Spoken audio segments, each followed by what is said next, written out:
A Chip's Edge by A.C. Danvers. Silla continued to watch breathlessly as Iyla gently brought the 4 and 3 into dock along the outer ring of the station. As the clamps grasped the ship and it settled into place, Alvis rang the intercom to inform the captain that they had successfully docked.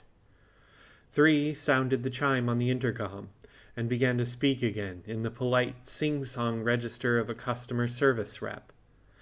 Good evening, passengers, and welcome to Calyx Gate Station.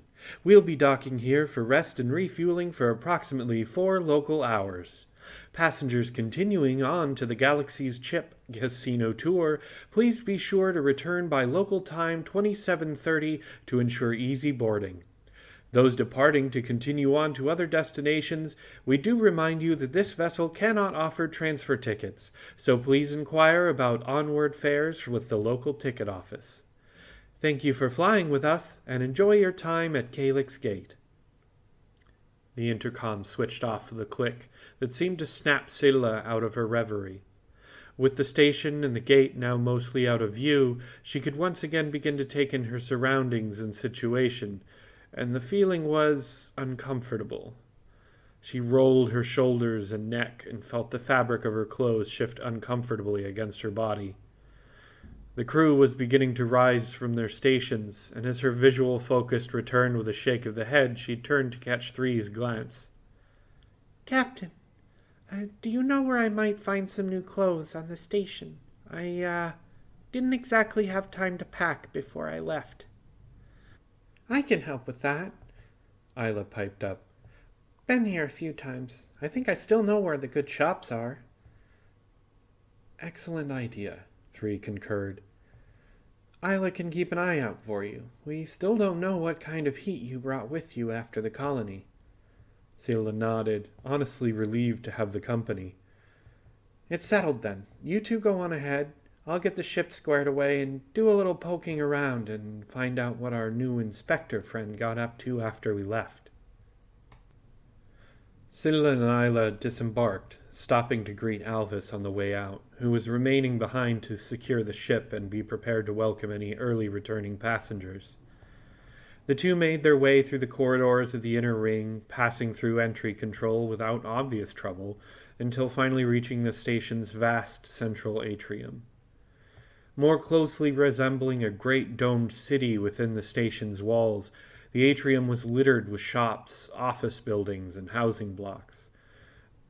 This was a metropolis compared to the tiny colonial settlement Silla had been born and raised on, and it would have stunned her as much as the view from outside but for the obvious state of decay and disrepair that was evident all around her. Calyx Gate Station may have once been a shining city under glass, but its former high-rises were dingy and faded with age, and the spaces between them were filled with more hastily and cheaply assembled structures crammed into any open space. This wasn't just a place where people lived.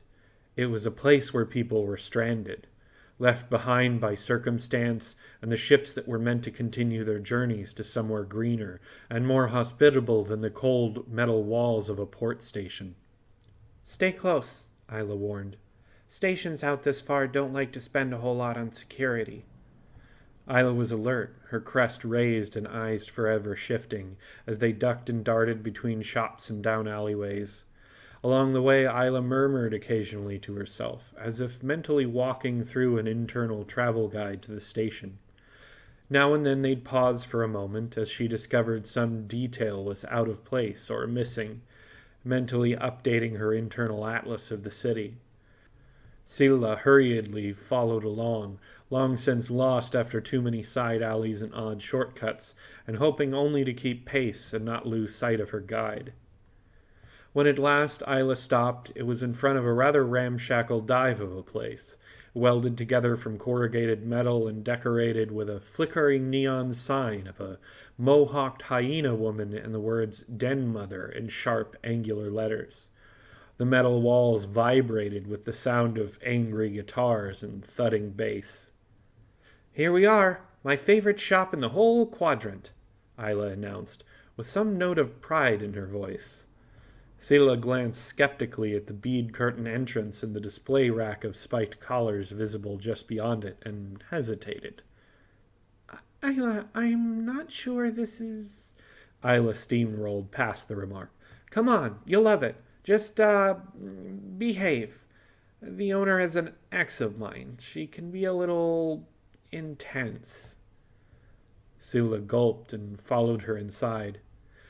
The interior was a chaotic warren of mismatched shelves, racks, and glass cases, loaded with everything from old mini discs, leather, denim, band t-shirts, piercings, patches, and even lingerie and bondage gear, and all in tune with an aesthetic very quickly explained by the woman seated behind the till and absently scrolling through her datapad. She was powerfully built, broad-shouldered and thickly armed, and the spiked black mane running up her neck to the top of her head told Silla this must be the woman from the sign out front. She wore a denim vest jacket with fishnet sleeves and matching spiked collars around her wrists and neck. Silla could swear it looked like she'd even darkened the fur around her eyes just to add a touch of extra menace. Something about the woman's demeanor conveyed the aura of a concealed weapon. This was someone who was prepared to defend her den by any means. Behave indeed, Silla thought.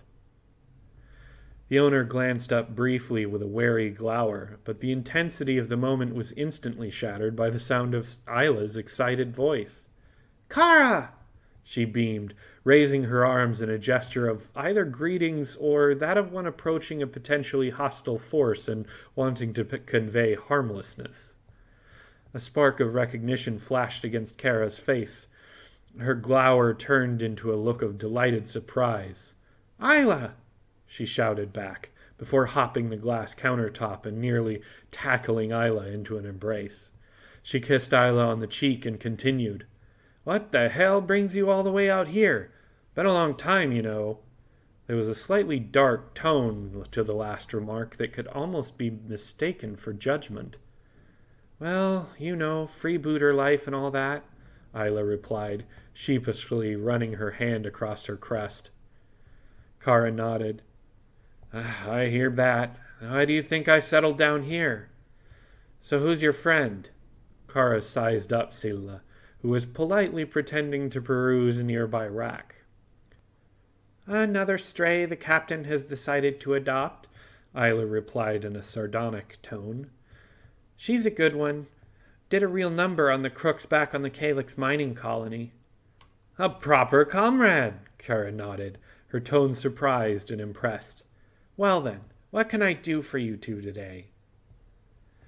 My friend lost her luggage back on Calyx and could use a wardrobe upgrade and some protection." Silla's ears shot straight up at this, and her eyes widened. "Whoa, whoa, whoa," she interjected, glancing at the entrance nervously before continuing in a hushed voice. "You mean like a gun?" Iyla laughed. "Of course not. The captain would never let you bring a gun on board.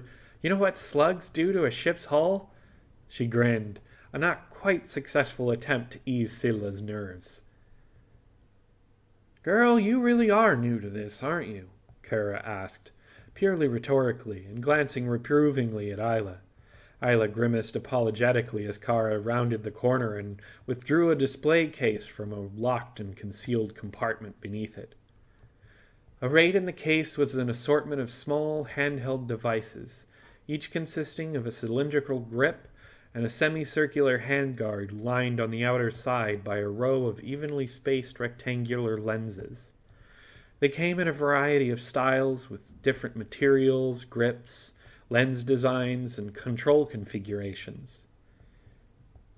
"This," Kara announced as she collected one of the devices and held it in her grip, "is a claw, the weapon of the true freebooter.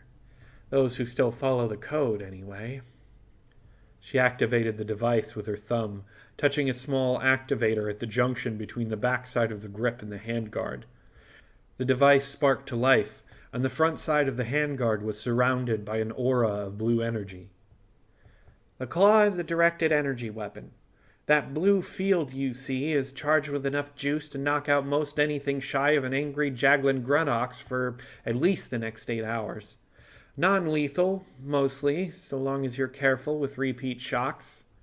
She gestured for her two guests to stand back a bit.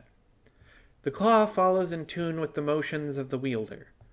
She gave the claw a downward swing and a slashing motion, and as she did, the energy of the field flared and then coalesced to match her motion by shaping itself into a wide, curved blade, not unlike a cutlass. She gave another motion, this time a thrust, and as she did so, the blade now flowed forward, transforming into a guitar-like punching dagger. A final move, this time a downward stroke, and again the energy field rushed to follow, and as quickly as the motion could be completed, had formed into that of a dagger. The tip of it tapped the countertop with a spark. You can also direct energy at range. Squeeze the grip and...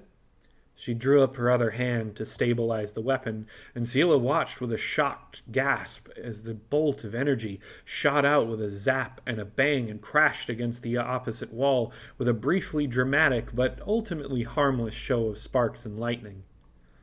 Silla stared in wonderment as Kara continued. Now, it ain't especially accurate in ranged mode, and it takes a moment to recharge, but it's useful in a pinch. Iyla here's a pretty good shot. Caught me with it once. But it's that Elvis friend of yours who can really hit a flea off a dog's nose.